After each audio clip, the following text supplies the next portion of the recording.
In his video essay RGB FAQ, Alan Warburton addresses some rudimentary questions about the computational image.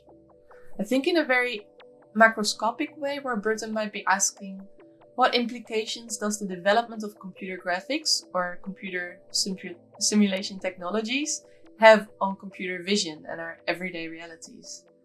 But when browsing through the different chapters of his FAQ, I can distill 5 more questions. So in chapter 1, Warburton asks, what is actually the computational image?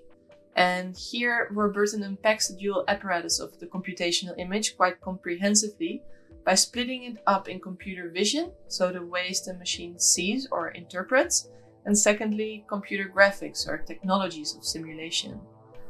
And while RGB FAQ mainly focuses on the latter type of computational image, so the realms of computer graphics or simulation, a twist in the tale at the very end of his essay brings us back to computer vision. In the second chapter, Alan asks, how did the dual apparatus of computational image come about? Which he answers then with a brief history of the computational image. He asks, what can the computational image do, or what problems does computer graphics address? And what elements does the computational image consist of? And finally, Alan asks, what is the future, or where may all of this be pointing? And even, are we still outside of the black box that is the computational image? So when Alan asks that, he might be pointing to the fact that, so while images of the past, the present and the future were always just singular layers, they now seem to have become a treasure trove for data mining. And they've kind of carved out a new black boxed invisible image space on top of those images that already existed. So Warburton kind of hints that the black box is now part and parcel and intrinsically connected to our everyday life images, and that all of this might become a new space for mining. In this short video response, I would like to hone in on chapters 4 and 5 of RGB FAQ, in which Warburton seems to describe and catalog a collection of different types of images. It seems to me that through his video essay, Warburton, which is kind of in congruence with his peers such as Shane Denson and Daniel Rubinstein, calls for a new or updated categorization of the field of what used to be synthetic images.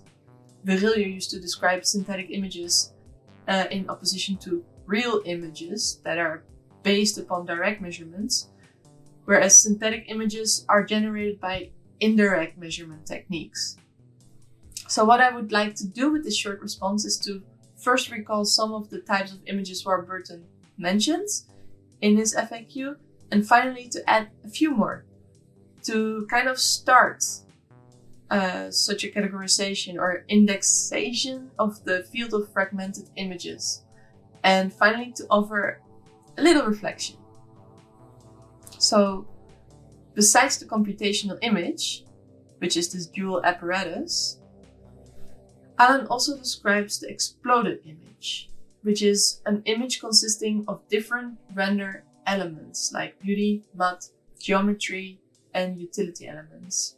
So these different render elements can function as what he calls bookmarks or switches to encode 3D information such as depth or refraction into the 2D image plane. So Warburton asks, what does this actually mean to the computational image? He says the image is no longer one image or made out of one camera. Instead, the image is kind of a composite and it has kind of shifting goalposts. And this is also where he mentions the hyperimage. The hyperimage is kind of in correlation with the exploded image, but is this composite. So it's where all the render elements have been rendered into a final one image. I think these 3 images, so computational images, exploded, and hyperimages, are in direct relation or overlapping with the realms of operational images. which is a term coined by Harun Farokhi in the early 2000s. So, operational images, or the operative image, are images that do not depict, represent, or entertain, but rather track, navigate, activate, or oversee. They detect and identify. So in short, operational images are instruments that perform tasks and carry out functions as part of an operation. And this category again is also kind of connected or characterized as invisible images by Trevor Paglen. The invisible image consists or is made by opaque technologies that are actively looking, indexing, and processing us and the world around us. But these images are not made for humans, and they are often very hard to actually be seen. This is not only because they're often inaccessible because they're performed in background processes, but also because they're made of data or metadata that is often not even humanly legible. They're just not understandable or readable. As Rubinstein writes in this fantastic book, the post or fragmented photographic image no longer needs to be traditional.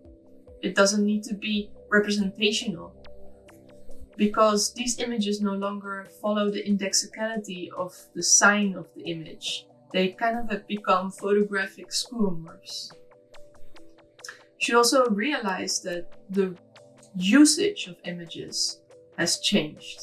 As Priya Natarajan states in her Unfolding Intelligence MIT talk, images are now not just used for explanation or evidence, they're also used to predict and even explore. Through my own research into resolutions and impossible images, I see that there are these fragmented stacks in what could be the latent image space. So there's a need to keep fragmenting these stacks to kind of understand them better, to keep kind of a control and checksum on them. But I also recognize a growing ecology of theories around liminal image spaces. And here I want to add two more images, which is Denson's discorrelated image, an image that doesn't correlate with the abilities of human perception, and Stylespore image, which is the uploaded, downloaded, shared and re-edited image, an image that loses and gains information as it moves through the network. So, in a time of exploded or expanded photography, which is a time that should recognize that photography and images are no longer representational or lens or light based, these theories can help us understand not only what an image is built of, what stacks, what operations are happening through the image, but also what an image actually is now, or what the latent image space can be. The latent image space can be used as a tool to predict.